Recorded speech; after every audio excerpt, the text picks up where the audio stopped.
MPCC spokesperson. Ania press conference ni tu dah hi. Tu nang kan striker tu kan main speaker tu di kumali na. Ania siapa kan ani si tiwa profesor ni ya. Ani yan boy na. Malu suai nga. So up ye si engineer sound cuma. Ania ni boy kan spokesperson. Tu ania dia le so piso rem nga kini kan media. Member ni ya. Aku lagi hi udah rem luar. Tu ania ni. Saya dengan kan seperti ni ya. Vậy là hiện nay cũng đang sang này chụp lúc mà cũng lúc thì mà cũng là trong cái speaker tu hiện nay đủ mà sử dụng biết sẽ là sao cho cũng được. Thì với lại MPCC chuan press conference cái đồn này đồ này à với là cần press conference mình rồi tel puya cho nên ngay tất cả mình thấy dar sắc lệ zel tu ra cần base sai te in đi à mà sai in chung à lom thu MPCC mình in cái soi mà sẽ đua này với na hian kan sia theu angin Mizoram ZPM enchin sarkar kan son meka Sawisel tu tam tak umma se Congress party chuan uluk taka kan ngai tuin ZPM enchin sarkar hi Pawng Ataka Sawisel kan du lo ani ma se an mahni ngei poin ep tu party an di laya nasataka an Sawisel thin tuna enchin sarkar an din nuwa an kalphung thar fel hel tak te hi fin fian anen thap ron tar lan zel hi ep tu party kan din anga kan mo phurna ni in kan ria Mizoram mi puite hian thudik an hriata engang enchin sarkar nge kan ron mek tian hriat chiana he enchin sarkar hi campaign laya in Jordan angin an omim kan ti ang an ti te kha an ti zelem chung zong chu kan hriat fi theina turin Congress party chuan thei top kan chua zel don ani if tu party an di laya ZPM party ho tu ten an Sawisel na sat em chu MNF sarkar nuaya restricted tender in pek dan kha ania Mizoram mi pui mak ti khopin MNF sarkar khan adu sak zong te kha restricted tender a pe cheu maya avur hek maya ne Congress party po in na satakin kha restricted tender in pek dan kha kan Sawisel boka ZPM nen na satakin MNF sarkar nuaya restricted tender in pek dan kha kan Sawisel renga Congress party phei chuan khati laya kan president zom tak pulal so ta ho in press conference kan neya danin restricted tender pek min phal sak china chau restricted tender hi kan sarkar ni chuan kan peang tiin chanchin thar the da tu te kaltlangin zoram mi puite ma kan intiam hialani ZPM leader pulal do ma poin MNF sarkar nuaya restricted tender in pek dan kha nasa takin Sawiselang MNF sarkar nuaya sumle pai harsat na nen thiam takin asoi zom nge ani kha video clip te po om veka asoi dan taka chuan August di som ni pali sang di som ni pathum van pa hola campaign kick off an nei tum khan pudu man ti hian asoi restricted tender ringot po kan ti ve lo hian kan sum din mun chu chon nasa takin asiam thanghal ringota atiani la hian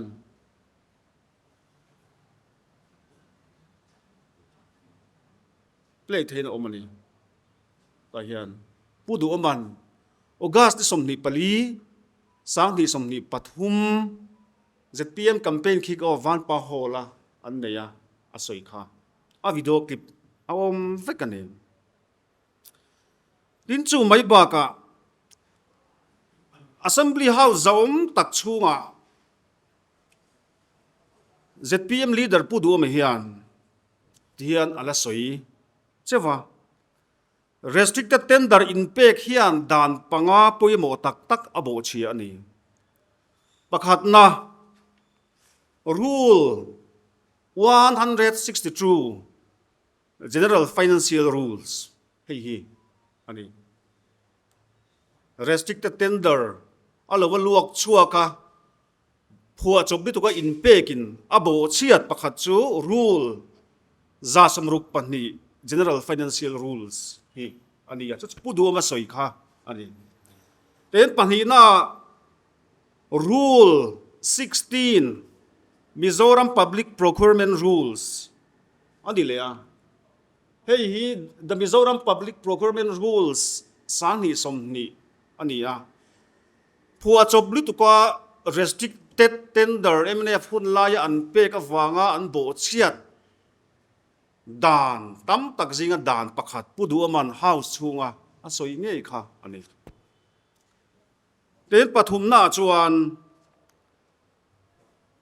Central Vigilance Commission circular number 04/04/21 kha hei hi ani Central Vigilance Commission order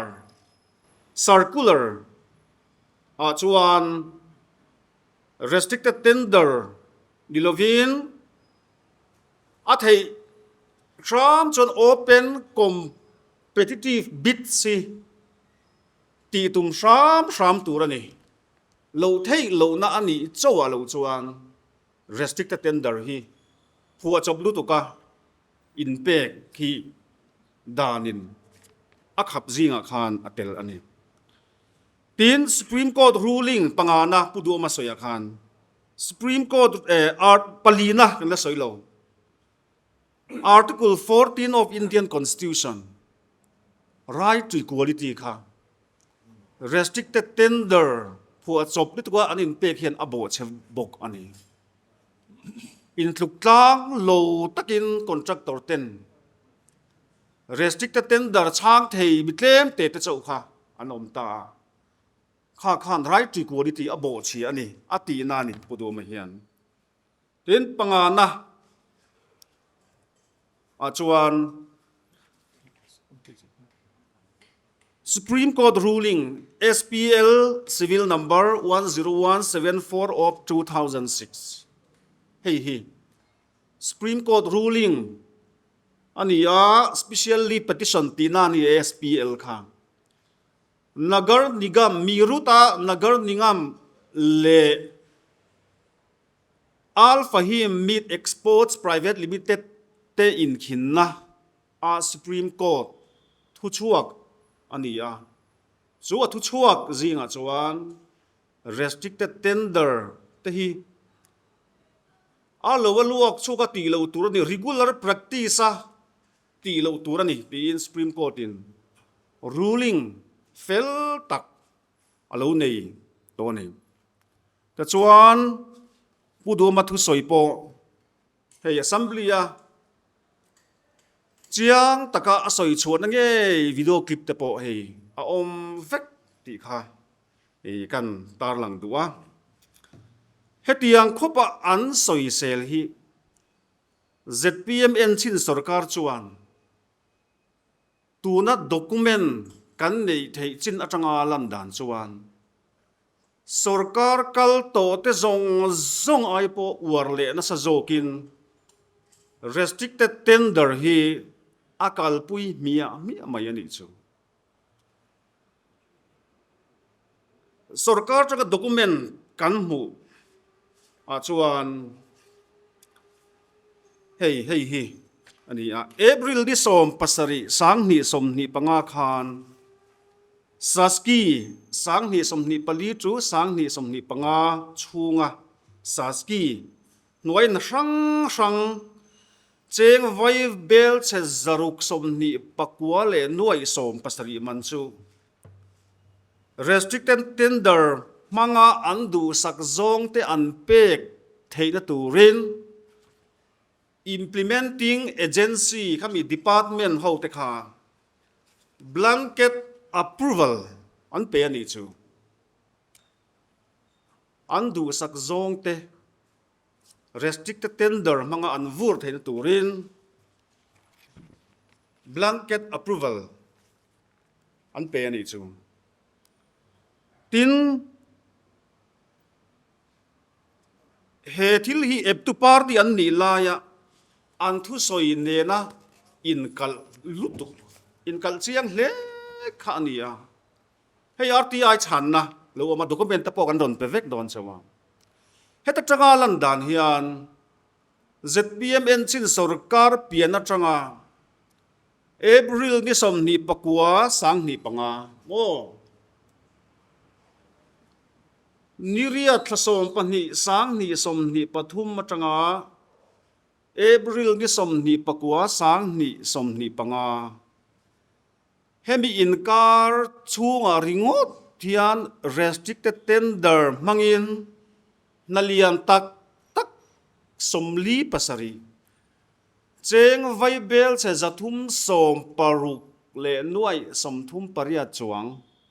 nuai somthum pariat singthum sanga zariat somni pakhat chumi contract na chu restricted tender mangin campaign laya an dem em an Sawisel em kha palzutin chemical chia khan restricted tender war le tukin an kalpui tinani chu kum sang ni som ni pathum MLA in than puya ZPM manifesto kha sustainable development and reform policy tiani eng chakop mai kan ka printer chiang lo deu leka kan thai in bill leka anni po asop copy a chot eng takani sustainable development and reform policy chapter 4 ania hei hi August sang ni som ni pahnia an publish khan pi chu khani an release khani chapter 4 a chuan chapter 4b a chuan contract na te atam thei ang ber open tender ko thin an niang anti tuna hian contract na te atam thei ang ber hi open tenderin an ko lo chu a chiang tu ta chu contractor ho hian ni an chiang ngang mai an chiang tu an mang angai ni chuan chapter 4c a pian an ziak le a lai hian lo thei lower restricted tender a thonga ya omani poin dik taka dan zom thapati aniang an ziak ani lo thei lower restricted tender a thonga ya omani poin dik taka dan zom thapati aniang an ti bokani an party manifesto ngei po palzuta ZPMN chin sarkar in restricted tender a kalpui dan hian ingang sarkar nge an ni ti ati chianga sarkar belchian dol an ni lo ziale sarkar rin tlak an ni lo ziale mahni thusoya ding het sarkar an ni lo zia ati lang chiang hle ani in than campaign laya an thusoi thin te an soi oi om thiam em ma chong kaman thiam ma mi puin an ring ani chu vai mi puin en chinatan ZPM an thlang tlinga thu nei na an chan nu hian an du phot chuan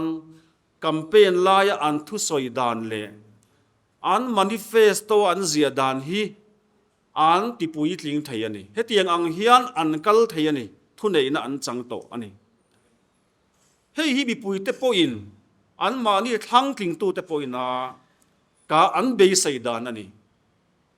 an intiamna anga kal turin zoram mi pui te hian ZPMN chin sarkar hi an be sei ani ma se engkong nge zoram hi min zo pui tiro chu kan soi ze lang kan puang ze lang mahni thusoi le intiamna manifesto meu po phatsana thil ti hi kalphung thar an ti chu em ni zo ti hi ZPMN chin sarkari kan zo ta ni boina hian an ti po an thu soi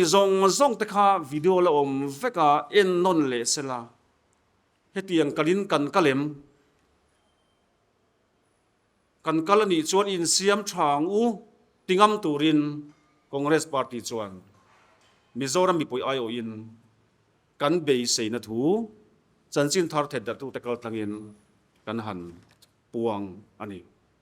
utiang chuan restricted tender pek thein dan sang chu oma amaro chu phu a chop lutuka in pek na ang chi hi chu i pudu amang nge poina so yang khan dan panga poi mo tak bo chiat na ani ti kha ZPM sarkar how to te hi Congress party in chanchin thar theda tu tekal tlangin kan ril non ani kalome contractor khelai office a hian an oma zale som thum chuang an oma tender kan chang mi lo an tia subject poi mo dewania voina point soi turin min dua za som thum paruk za som thum paruk first class OB first class lo po open tender ati hi ka khiat reng ka khelo entinan departmental works tam departmental work pang ai po ni lo work supervisor ti po hi dan phu chop liu ani kan ti teang heng tu na mi zaruk le som ni le pakua 0.17 thei ju atam lutu restricted na tia entinan restricted tender ko nan hian CPWD manual chon ti hian atia dan nei vek mea